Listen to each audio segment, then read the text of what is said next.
Hey everybody, it's Shadowstar and Crystal here for another review of Legends of Tomorrow. So it's episode 4, White Knights, and we're really starting to roll on now. We're no longer in just the introduction episodes. We're really starting to get something and, get into proper Legends episodes. And yet, I didn't enjoy this one as much as the others so far. It was alright. It's just not as good as I remembered it, I guess. I guess it's still got, well, okay, yes and no. By Legends standards, it's a bit weaker. By Arrowverse standards, it's still a pretty enjoyable. Oh yeah, of course. That's it's the thing. Still good. Even when an episode is kind of not as good in Legends. It's still got that Legends charm. Yeah, so, yeah. So, even if we say an episode's not as good as some of the others, it's still pretty damn good compared to, say, when we're reviewing Arrow. Oh god. Especially this season. Oh, yes. But anyway. Enough of that. We're finally out of the 70s and off to 1986. First, we make a trip to the Pentagon. And then we go to Soviet. Yeah. Go to Soviet? You go to Russia. Whatever. Soviet's not a place. Somebody teach this person history. The Soviet Union, that's a thing. Thank you. Yes, the Soviet Union was a thing in 1986. But first we make a trip to Pentagon, which, it was a fun scene. I always like seeing a Legends mission where everyone's got a little job they've got to do. You get to see, it's like a heist movie. Everyone's got their job. You've got Rip kind of narrating it. Okay. Snart stole the pass for them. Ray was just kind of there with him. And then Mick's job was to arm wrestle. He was hoping to distract the people who were watching the security cameras. Okay, true. Remember that guy was watching the security cameras and Mick had them distracted. And then whatever Sarah and Kendra were doing, why did they need both of them there? I don't know. Looks more efficient if they're both together. People are less suspicious when they're not together. And then Firestorm was there to reroute power or something, and then he exited through the roof. Oh my god. Yeah, but that's the fun. It'd be boring if they did it perfectly. True. I'm forgetting that's the fun of season 1 is they're always messing up everything. I mean, that's fun. They do that in most episodes. Yeah. But they still kind of succeed. Yeah.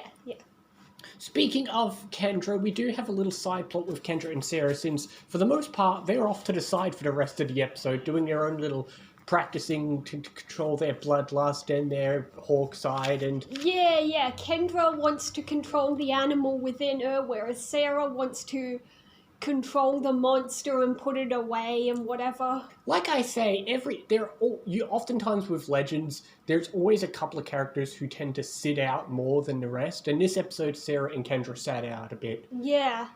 It's just like Sarah says near the end. Right, you had us sit out for this when we could have been helping. Yeah, I don't know why, but I guess it's a bit tricky for the writers to try and juggle all these characters sometimes. But we left some people behind, and now Mick and Ray and Stein are being held by the Soviets. So, obviously, speaking of Stein, this was an episode all about Stein, because, first we have this scene at the beginning when they're in the heist where they argue.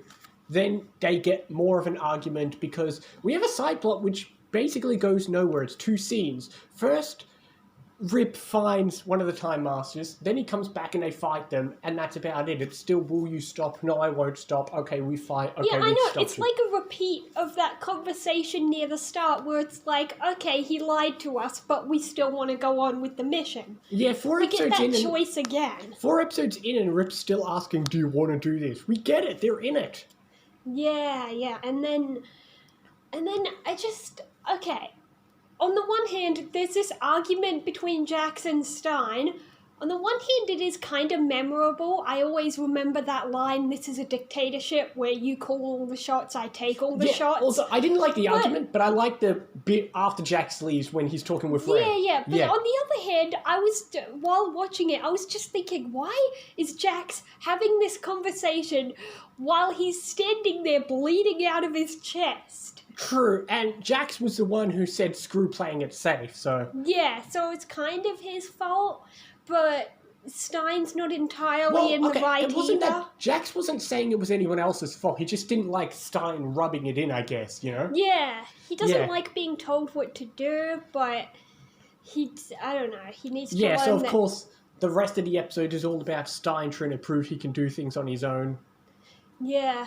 Which, you know, I do like because, of course, I like Stein. And as we said, Stein, Mick, and Ray all get captured. So the We next had episode... this whole fuss about Ray needs to turn the thing offline so Stein can grab it, but he kept it online because the woman was threatening Snart. In the end, Stein was like, okay, it's still online, but I'll try picking it up anyway and absorb the stuff. And he didn't even need it to be offline because he was okay to pick it up anyway. Yeah, but what? Okay, that's the thing I like. That's the thing. I'm trying to separate this episode because, okay, as the ending implies, this episode's pretty much a two-parter with the next episode. It's a big cliffhanger. Yeah. Because they're all because three of them got captured. And although I remember liking this episode, I think a lot of the things I remember liking are what happened in the second half. Although there were still some good moments. Yeah, and it's still I Legends. did not remember where the episodes separate, so I was a little surprised when it ended. That's true. I said that last episode. Last episode I was mentioning some good points, and I remembered it takes a lot of them in next episode. Yeah. But this episode's still good, and it was still enjoyable setup. And although like I said, I didn't care. Although the drama between Jax and Stein was a little annoying, I did like the scene after Jax left when he spoke with Ray. Yeah, and he did mention Ronnie. Yeah, we're still getting more putting characters together because now we had a good Ray and Snart episode, and then we'll get to see other characters mix up next episode. So Yeah. next episode, well, first off, I'm thinking about an 8 for this one. I think I'll just stick with 7. 7? Oh, okay, fair enough. It's okay, but like we said, it's not as Yeah, great that's by fair enough. Legends. It depends how you're ranking these. Like 7 by Legends standards, but like it depends on whether you're going like 7 as an average on Legends or 7 as an average on We Whole. usually tend to rate it by that show's standards. I try to rate it a little bit higher, because if I don't, it's implying that it is worse than other episodes, because it's not bad at all. It's still a great episode, so it's 8. Like I said, most Legends episodes in the first 3 seasons are going to get high rankings. 8's mine. Yeah. I'll stick with 7. The next episode is called Failsafe. Ah. And like we said, the next episode obviously is just going to pick up all the stuff. We're still going to be in Soviet Russia. Mick and Ray are still captured and all that stuff. So we kind of know what we're getting into next episode at least, which, like I said, we like when we kind of have an idea of what's happening next. Yeah. Yeah. But anyway, we'll see you next time for more Legends and other things as well. See you next time, guys.